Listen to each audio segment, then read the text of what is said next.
Good morning, guys. Good morning. Good morning. Good morning. It's so nice to be here in the futuristic vision of Prey. Do you like my apartment? You really you got hooked up big time in this apartment, man. This is Zach Miner, Ryan Clements, and Sid Schumann of PlayStation Blog taking a look at Prey coming out of Arcane. Now, and I haven't played this yet, but right off the bat, why are we all waking up in the same bed? Why are the three of us in one bed together? Well, you know, had a wild there's night. a few. We don't want to get into spoilers just yet, Sid. We want to try and avoid spoilers here. So this is footage. Ryan and I got a chance to play through the first hour of the game, actually. And so this is all footage from that first hour. There's a couple things that we're going to avoid kind of talking about because there are some really incredible reveals in that first hour. And I'm confident in saying, and you and I talked about this, that the whole opening section of Prey, including some stuff that we're not going to show here today, might be one of my favorite openings in a video game I've seen in a long time. So phenomenal stuff, and hats off to the Arcane team for putting it together. Agreed. So it's our first day. Time to put on our TranStar uniform, get ready to go up on the spaceship. Very exciting. Mm-hmm. So what is Prey? Prey is out of Arcane, who did Dishonored. They did Arx Fatalis. As you're probably noticing right off the bat, we're including this stuff because it kind of reveals that this is a first-person simulator. This is kind of an immersive sim. Let's just hop right on to the spaceship. Well, let's see. Oh my gosh. Things are not great up on the spaceship. I like how we went from the most serene footage to the most not serene footage possible. Look, it's a simulator, but it's not Apartment Simulator 2064. This is a game where things have gone wrong. Yes. And we need to figure out what's going on. Gone very, very, very, very wrong. So let me just, I've not seen this. I'm sort of the resident dummy on this one. I am the biggest fan in the world of sort of the shock games. So I actually would consider System Shock 2 to be my favorite game of all time. BioShock high on the list. So without having seen a ton of this game, it's giving me that vibe big time. And absolutely. As it should. I mean, it absolutely has that emergent, player-driven choice style of gameplay that you're going to actually kind of see here represented in this weapon that we're seeing right now, which is the glue cannon, where it essentially allows you to build platforms, immobilize enemies, do a lot of different stuff, and hey, you don't even have to pick it up if you don't want to. I mean, there's essentially so many different ways to work your way through this very, very much damaged and very, I don't want to use the word derelict, but it is a damaged, something's gone south station that your character, Morgan Yu, finds him or herself on. What are these friendly little guys here? They're not friendly. Not so friendly, Oh, Sid. okay, I see. I will say that you are terribly unperceptive. The fact that these things are trying to kill us. These are mimics. They seem to be kind of the little runts of this game. But make no mistake, these things can kill you right quick if you're not paying attention. So this glue gun is really cool because it can kind of freeze them and then allow you to kind of finish them off with the wrench. This is a game that's obviously first person, and you are shooting things, and a little bit later we're going to get some actual guns. Bam! But it's not a game where you're going to be running around, firing bazookas, and just shooting stuff. Here we're going to take a look at some of the other kind of abilities, some of the emergent opportunities possible with this amazing glue cannon. So those little mimics, as might be indicated by their name, can disguise themselves as other items in the world. Here's another little item here that might remind you of a certain other game that you like a lot. So there are skill trees in this game, and there are actually a couple different skill trees, some of which we didn't even experiment with. Right. So you find these neuromods lying around that you shove into your eyeball. Seems right. Seems right. Yeah.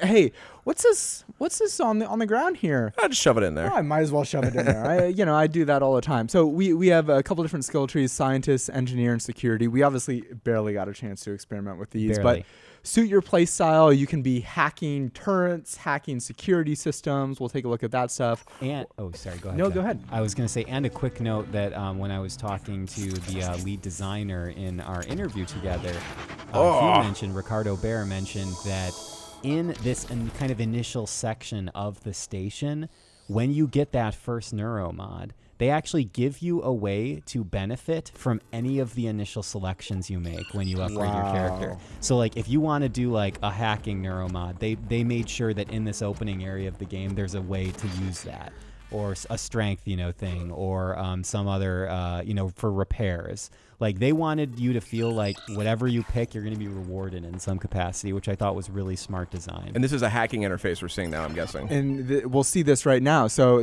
I invested in hacking, and so I'm able to kind of get into this room that's totally optional.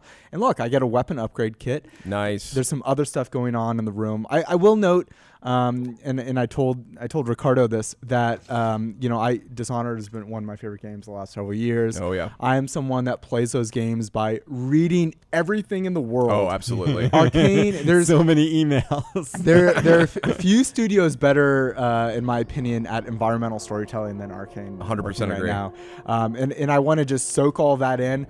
I was really having to slap my wrist and just be like, nope, Zach, just move on, keep moving forward. So here we're kind of in the main lobby of this spaceship, and everything's totally fine.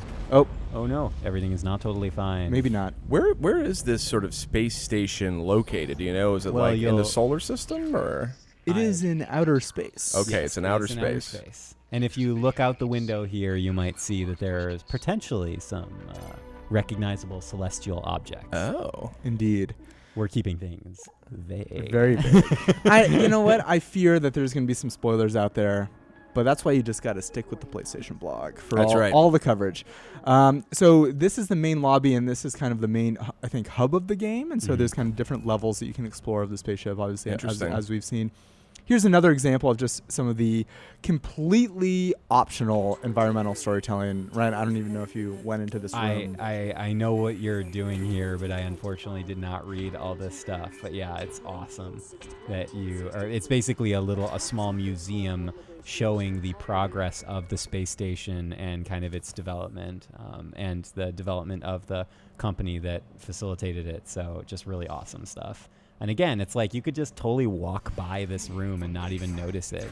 So they really, oh my, who are these friendly looking fellas? Again, I'm going to really question some of you guys' instincts. These are not friendly. These are phantoms, and these are the hardest enemies that I saw. Interesting. So did you not go into this room, Ryan? No. Remember, you went much further than I did. I was too busy reading emails. So I had to hack my way into this room. So this, I think, kind of demonstrates how challenging some of the kind of fight situations can be. Bam. So again, these guys are doing some pretty serious damage. You can see the health indicator in the bottom left. And I'm really having to kind of strategically think about how I'm going to kind of pause, put health kits on, and then, use this kind of stun gun or perhaps the glue cannon to freeze them and then finish them off with the wrench.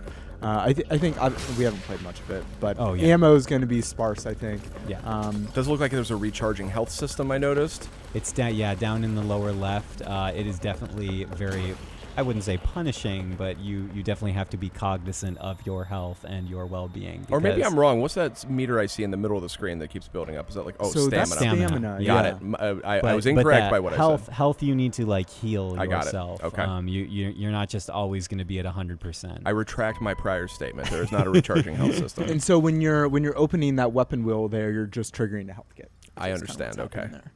And another thing that Ricardo pointed out is, because there were a lot of folks playing the demo when Zach and I were playing the game, is that, sometimes you could just walk, stealth your way through an environment, not even, engage the mimic-like enemies. Like right here, you see that they're kind of creating their own platforms and just kind of working their way around the environment. I mean, it's really interesting how the levels are laid out. And a little detection meter there above the mimic that was kind of flying off here. So we're getting close to the end here, but Ryan and I, we just scratched the surface. I wanted to just show a little bit more of kind of what is in this game.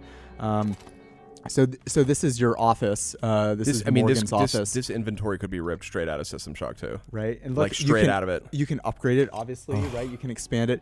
So I think the office is going to kind of be your home base, And so there's recycling of materials where you're breaking material, you're breaking objects in the world down into different components. So there's reasons to pick up all this stuff in the world. Like what am I going to do with this coffee cup? I'm going to throw it across the room, but I could have recycled it. Really? And then on the other side, you'll see that there's a fabricator. So there's a crafting system in this game. So you're going to be finding, I think, blueprints and upgrades throughout the game. And obviously, you're not going to find most of them, and it's really going to kind of require exploration.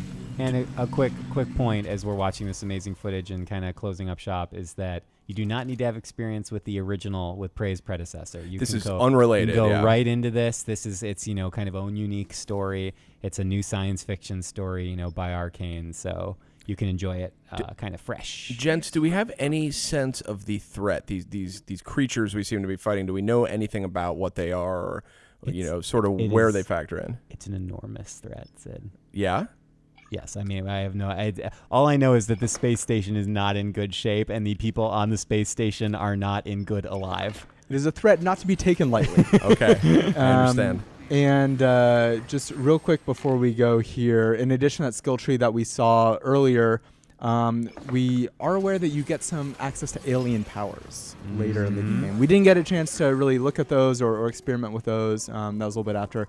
One last clip I wanted to show just for you, Sid. Oh. So there's a locked door. We need to find our way into the locked door. I bet, if we read some things around the room, maybe there's something. Just like in real life. I wonder what the access code to that door might be. This is kind of the first big one there. Oh, do those numbers look familiar? 0451. Now that is the first. That's the first code given out in System Shock 2. First code given out in System Shock 2. I believe it was in the first System Shock. Oh, was it? 451. It was in all of the Deus Ex games. It was in the Dishonored games. It actually made its way into Mafia 3. I didn't know that. And so that, in some ways, is, I kind of see that as like, you see that, you know what this game is, right? This is an indicator of like the systems that are present in this game, the genre of this game. It's like the Wilhelm or whatever that's Wilhelm's right. The scream from the Star Wars movies. It's a little identifying factor. So, any final thoughts, Ryan? No, that's it. I'm pumped, and it's coming out on May 5th. May 5th on PS4. It looks great. Arcane, a great studio. I'm totally sold on the subject matter. So, thanks for the tour, guys. You're very welcome. Anytime. プレイステーション